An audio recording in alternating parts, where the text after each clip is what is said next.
ಪ್ರಾಮಾಣಿಕವಾಗಿ ರೈತರ ಸಮಸ್ಯೆಗಳಿಗೆ ನ್ಯಾಯವನ್ನು ಕೊಡಿಸ್ತೇವೆ, ನಮ್ಮಲ್ಲಿ ಯಾವುದೇ ರೀತಿಯ ಭಿನ್ನಾಭಿಪ್ರಾಯ ಇಲ್ಲ ಅಂತ ಭರ್ತಿ ಸುರೇಶ್ ಹೇಳಿದ್ದಾರೆ.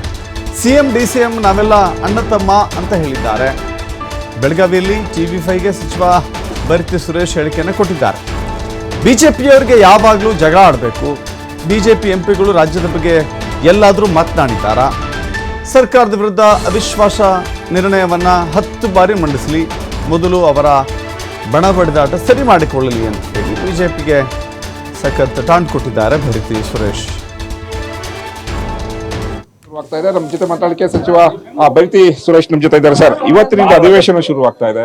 ಉತ್ತರ ಕರ್ನಾಟಕದ ಸಮಸ್ಯೆಗಳ ಬಗ್ಗೆ ಗಮನ ಕೊಡಬೇಕು ಅನ್ನೋದು ಕೂಡ ಒತ್ತಡ ಆಗ್ತಾರೆ. ಉತ್ತರ ಕರ್ನಾಟಕದ ಸಮಸ್ಯೆಗಳನ್ನ ಪರಿಹಾರ ಮಾಡ್ಲಿಕ್ಕೋಸ್ಕರನೇ ನಾವು ಸುವರ್ಣಸೌಧದಲ್ಲಿ ಬೆಳಗಾಮಲ್ಲಿ ನಾವು ಅಧಿವೇಶನ ನಡೆಸ್ತಾ ಇರೋದು. ಪ್ರಾಮಾಣಿಕವಾಗಿ ಕರ್ನಾಟಕ ಸರ್ಕಾರ, ಸಿದ್ದರಾಮಯ್ಯ ಅವರ ನೇತೃತ್ವದ ಸರ್ಕಾರ ರೈತರುಗಳ ಸಮಸ್ಯೆ ಆಗಿರ್ಬೋದು, ಕೂಲಿ ಕಾರ್ಮಿಕರ ಸಮಸ್ಯೆ ಆಗಿರ್ಬೋದು, ಹೆಣ್ಮಕ್ಕಳ ಸಮಸ್ಯೆ ಆಗಿರ್ಬೋದು, ಪ್ರಾಮಾಣಿಕವಾಗಿ ಅವ್ರಿಗೆ ಏನ್ ನ್ಯಾಯ ಸಿಗ್ಬೇಕೋ ಆ ಕೆಲಸವನ್ನು ಮಾಡ್ಲಿಕ್ಕೆ ನಾವು ಬಹಳಷ್ಟು ಉತ್ಸುಕರಾಗಿದ್ದೀವಿ. ಸರ್, ಸಿಎಂ ಹಾಗೂ ಡಿಸಿಎಂ ನಡುವೆ ಕುರ್ಚಿ ಕದನ ಏನಾದ್ರೂ ಈ ಚಳಿಗಾಲದ ಅಧಿವೇಶನದ ಮೇಲೆ ಪ್ರಭಾವ ಬೀರುತ್ತೆ? ಯಾವ ಕುರ್ಚಿ ಕಾಳಗನೂ ಇಲ್ಲ ರೀ.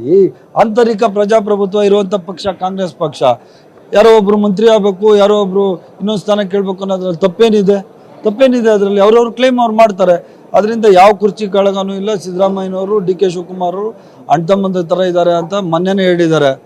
DK ಶಿವಕುಮಾರ್ ಹೇಳಿದ್ದಾರೆ ನಮ್ಮ ಅಣ್ಣನ ತರ ಅಂತ, ಸಿದ್ದರಾಮಯ್ಯನವರು ಹೇಳಿದ್ದಾರೆ ನನ್ನ ತಮ್ಮ ತರ ಅಂತ. ನಾವೆಲ್ಲ ಅವರ ನಾಯಕತ್ವದಲ್ಲಿ ಇವತ್ತು ಮಂತ್ರಿಗಳಾಗಿ ಅತಿ ಉತ್ತಮವಾದ ಆಡಳಿತವನ್ನು ಈ ರಾಜ್ಯಕ್ಕೆ ಕೊಡ್ತಾ ಇರೋಂತ ಮಾಡ್ತಾ ಇದ್ದೀವಿ. ಕಲಾಪ ಇರೋದ್ರಿಂದ, ಅಧಿವೇಶನ ಇರೋದ್ರಿಂದ ತಾತ್ಕಾಲಿಕ ಬ್ರೇಕ್ ಬಿದ್ದಿದೆ ಅನ್ನೋದು ಒಂದು ಚರ್ಚೆ. ಯಾವ ತಾತ್ಕಾಲಿಕ ಬ್ರೇಕು ಇಲ್ಲಪ್ಪ, ಅದು ಬಿಜೆಪಿ ಅವ್ರಿಗೆ ಅಷ್ಟೇನೆ.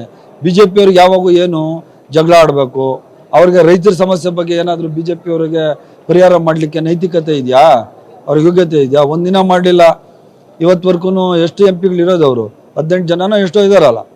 ಅವರು ಯಾವತ್ತಾದರೂ ಹೋಗಿದ್ದಾರೆ ಕೇಂದ್ರ ಸರ್ಕಾರಕ್ಕೆ? ಏನಾದರೂ ನಮ್ಮ ಸರ್ಕಾರಕ್ಕೆ ಬರಬೇಕಾದ ತೆರಿಗೆ ಹಣ ಆಗಲಿ, ರೈತರಿಗೆ ಸಮಸ್ಯೆ ಪರಿಹಾರ ಮಾಡ್ಲಿಕ್ಕಾಗಿ ಪರಿಹಾರಧನ 1 ರೂಪಾಯಿ ಕೊಡಿಸಿದಾರಾ? ಇದನ್ನ ಮಾಡಕ್ಕೆ ಯೋಗ್ಯತೆ ಇಲ್ಲ. ಸುಮ್ಮನೆ ಬಂದು ನಮ್ಮ ಮೇಲೆ ಗೂಬೆ ಕೂರಿಸುವಂತ ಕೆಲಸವನ್ನ ಬಿಜೆಪಿಯವರು, JDS ಪಕ್ಷದವರು ನಿಲ್ಲಿಸಬೇಕು ಅಂತ ಹೇಳಿ ಸರ್ಕಾರದ ವಿರುದ್ಧ ಅವಿಶ್ವಾಸ ನಿರ್ಣಯ ಮಂಡಿಸಬೇಕು ಅನ್ನೋದು ಈಗ ಸಿದ್ಧತೆ ಮಾಡ್ಕೊಳ್ತಾ ಇದೀವಿ ಅನ್ನೋದು ಬಿಜೆಪಿ ನಾಯಕರು. ವಿಶ್ವಾಸ ನಿರ್ಣಯ 1 ಸರಿ ಅಲ್ಲ 10 ಸರಿ ಮಂಡಿಸ್ಲಿ. 1 ಸರಿ 6 ತಿಂಗಳಿಗೆ 1 ಸರಿ ಮಂಡಿಸಕ್ಕಾಗೋದು. ಫಸ್ಟ್ ಆ ಕೆಲಸ ಮಾಡಿದ್ರೆ ಹೈಯೆಸ್ಟ್ ವೋಟಲ್ಲಿ ಬಿಜೆಪಿ ಅವ್ರಿಗೆ, JDS ಅವ್ರಿಗೆ ಸೋಲಾಗ್ತದೆ. ಮೋಸ್ಟ್ಲಿ ಅವ್ರ ಪಕ್ಷದಲ್ಲಿರೋರು ಒಂದಷ್ಟು ಜನ ನಮಗೆ ವೋಟ್ ಹಾಕ್ತಾರೆ. ನನ್ನ ಅನಿಸಿಕೆ ಪ್ರಕಾರ ಅವರೇನಾದರೂ ಅವಿಶ್ವಾಸ ನಿರ್ಣಯವನ್ನು ಕೈಗೊಂಡ್ರೆ ಬಿಜೆಪಿ ಮತ್ತೆ JDS ಅವರು ಒಂದಷ್ಟು ಜನ ಕಾಂಗ್ರೆಸ್ ಪಕ್ಷಕ್ಕೆ ವೋಟ್ ಹಾಕೋದಿಲ್ಲ. ಸರ್ಕಾರದ ಪರ ಬಿಜೆಪಿ JDS ಶಾಸಕರು ಇದ್ದಾರೆ. ರೀ ಅವರೇ ಒಳಗಡೆ ಕಿತ್ತಾಟ ಜಗಳ ನೋಡ್ತಾ ಇದ್ದೀರಲ್ಲ. ಆ ಕಡೆ ಯತ್ನಾಳ್ ಬಣ, ಈ ಕಡೆ ಯಡಿಯೂರಪ್ಪ ಅವ್ರ ಮಗನ ಬಣ, ಇನ್ನೊಂದು ಕಡೆ ಬಂಗಾರಪ್ಪನವ್ರ ಮಗನ ಬಣ. ಎಷ್ಟು ಬಣ ಇದೆ ಅವರಲ್ಲಿ? ಅದನ್ನ ಫಸ್ಟ್ ತೀರ್ಮಾನ ಮಾಡ್ಕೊಂಡಕ್ಕೆ. ಪ್ರಶ್ನೆ ಸರ್, ನಾಳೆ ಬಿಜೆಪಿ ನಾಯಕರು ರೈತರ ಜೊತೆ ಸೇರ್ಕೊಂಡು ಸುವರ್ಣಸೌಧ ಮುತ್ತಿಗೆ ಹಾಕುವಂತ ಕೆಲಸ ಮಾಡ್ತೇವೆ, ಹೋರಾಟ ಮಾಡ್ತಾರೆ. ಏನು ಗೊತ್ತಿ, ಏನ್ ಕಾರಣ? ಏನು ಕಬ್ಬು ಬೆಳೆಗಾರರು ಕೊಟ್ಟಿಲ್ಲೇನ್ರಿ ದುಡ್ಡು? ನಾವೇ ಕೊಟ್ವಲ್ಲಪ್ಪ. ಸಂತೋಷವಾಗಿ ಡ್ಯಾನ್ಸ್ ಆಡ್ಕೊಂಡು ಪಟಾಕಿ ಹೊಡ್ಕೊಂಡೆಲ್ಲ ಹೊಟ್ಟೋದ್ರಲ್ಲ ಅವತ್ತು ದಿನ. ಅತಿ ಖುಷಿಯಾಗಿ ಹೊರಟೋದ್ರಲ್ಲ. ಇನ್ನೇನಿದೆ ಅವ್ನು ಎತ್ಕಟ್ಟು ಅಂತ ನೋಡ್ರಿ. ರೈತರು ಎಲ್ಲ ನಾವು ಮಾಡ್ತಂಬಂದ್ರಿ.